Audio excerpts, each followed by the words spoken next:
জার্মানির বাভারিয়া রাজ্যে অনুষ্ঠিত হয়ে গেল ঐতিহ্যবাহী ফিঙ্গার হাকলন বা আঙ্গুল টানা প্রতিযোগিতা 65তম আসর। একসময় পুরুষদের বিরোধ মেটানোর মাধ্যম হলেও এখন তা জাতীয় প্রতিযোগিতায় রূপ নিয়েছে। বয়স ও ওজন ভেদে বিভিন্ন ক্যাটাগরিতে শিরোপার লড়াইয়ে নামেন প্রতিযোগীরা। একটি মাত্র আঙুলের জোরে প্রতিপক্ষকে টেবিলের অপর পাশ থেকে নিজের দিকে টেনে নেওয়ার লড়াইয়ে নামে জার্মানরা। জার্মানির বাভারিয়া রাজ্যের ফ্লুগডর্ফ স্টাডল গ্রামে অনুষ্ঠিত হলো ঐতিহ্যবাহী 65তম জার্মান ফিঙ্গার হাকলন বা আঙুল টানা প্রতিযোগিতা। শত শত বছরের পুরনো এই ঐতিহ্যবাহী খেলায় অংশ নিতে ঐতিহ্যবাহী পোশাক পরে দেশটির বিভিন্ন অঞ্চলের প্রতিযোগীরা হাজির হন গ্রামটিতে। ঐতিহাসিক তথ্য অনুযায়ী পঞ্চদশ বা ষোড়শ শতাব্দীতে আল্পস অঞ্চলে এই খেলার প্রচলন শুরু হয়। সে সময় পুরুষরা কোনো বিষয়ে মতবিরোধ বা বাকবিতণ্ডায় জড়িয়ে পড়লে মারামারির বদলে শক্তির পরীক্ষা দিতে এই আঙুল টানাটানির আশ্রয় নিত। তবে সময়ের সাথে সাথে এটি এখন রেফারি, ওজনের শ্রেণীবিভাগ ও নিয়মনীতি সমৃদ্ধ একটি সুসংগঠিত প্রতিযোগিতামূলক খেলায় রূপ নিয়েছে। নগদ নিয়ে এলো হার নামানা হার অফার।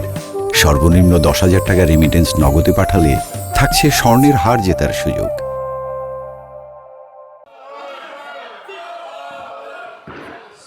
নিয়ম অনুযায়ী টেবিলের দুই পাশে বসা প্রতিযোগীরা সাধারণত তাদের মাঝের আঙুলের চামড়া বা দড়ির তৈরি একটি রিং পেঁচিয়ে নেন। সংকেত পাওয়ার পর প্রতিপক্ষকে টেনে নির্দিষ্ট সীমানা পার করাতে পারলেই মেলে জয়। তবে তীব্র বল প্রয়োগের কারণে হাত ও আঙুল থেকে ছাল চামড়া উঠে যাওয়া কিংবা রক্তপাতের মতো ঘটনার মুখোমুখিও হতে হয় প্রতিযোগীদের। স্কুল শিক্ষার্থী থেকে শুরু করে বৃদ্ধ পর্যন্ত মোট 8টি ক্যাটাগরিতে এই প্রতিযোগিতায় প্রায় 150 প্রতিযোগী অংশ নেন। 60 কেজির বেশি ওজন ক্যাটাগরিতে শিরোপা জিতেছেন ফার্ডিন্যান্ড সিটস। আঙুলের তীব্র ব্যথাটা টের পেয়েছিলাম সেমিফাইনাল লড়াইয়ের পরেই। আর কিছুক্ষণ চললে চামড়া একদম উঠে আসতো। তবে কষ্টের পরও আঙুলগুলোর যত্ন নিতে হয়, কারণ না হলে ছাল চামড়া ফেটে যাবে। খেলাটা সত্যিই নিষ্ঠুর, তবে অন্য অনেক খেলাও তো নিষ্ঠুর। পার্থক্য কেবল এতে কোনো রক্তপাত নেই।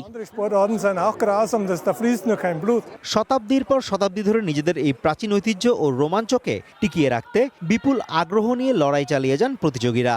হার জিত ছাড়িয়ে তাদের কাছে বড় হয়ে ওঠে অংশগ্রহণের আনন্দ।